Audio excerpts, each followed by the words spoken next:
কি ইএমআই শুধু শুরু করবো, ওপেন সিপ করবো?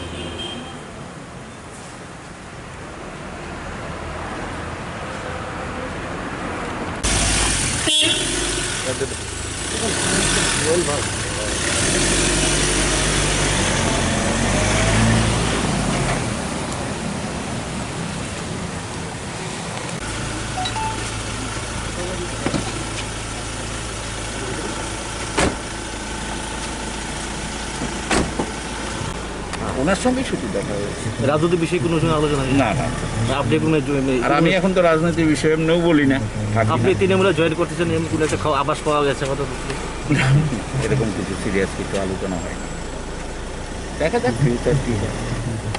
আপনার সাথে কোনো অন্য বিধায়ক কোনো থাকবে বা জয়েন করবে তৃণমূলে? না না, আমি তো আমার ব্যাপারেই কথা হয়নি। আর আমি অন্য দায়িত্ব, আমি তো একদমই ডিটাচড আছি না, দীর্ঘদিন প্রায় 1 বছর হতে চললো। আমি অন্যান্য কিছু কাজ, সামাজিক কাজ, কিছু কাজ নিয়ে আছি, ওইগুলো করছি। তো একেবারে বিশেষ করে মলয়দার সঙ্গে আমার একটা অনেক পুরনো যোগাযোগ আছে, এসে যাচ্ছেন, রাজনীতির বাইরেও তো একটা থাকে সম্পর্ক। রাজনৈতিক বিষয়ে কোনো আলোচনা হয়েছে কিনা? না, রাজনীতির বিষয়ে ক্যাজুয়াল কথাবার্তা হয়েছে, গল্প হয়েছে, অনেকক্ষণ গল্প করলাম, গল্প কথা বলেছি, ভালোই লেগেছে। অনেকদিন পরে দেখা হয়েছে, নাহলে আগেও আমি মাঝে মধ্যে গেলে, কলকাতা গেলে ওনার সঙ্গে কথা টথা হতো বিশেষ করে। Thank you.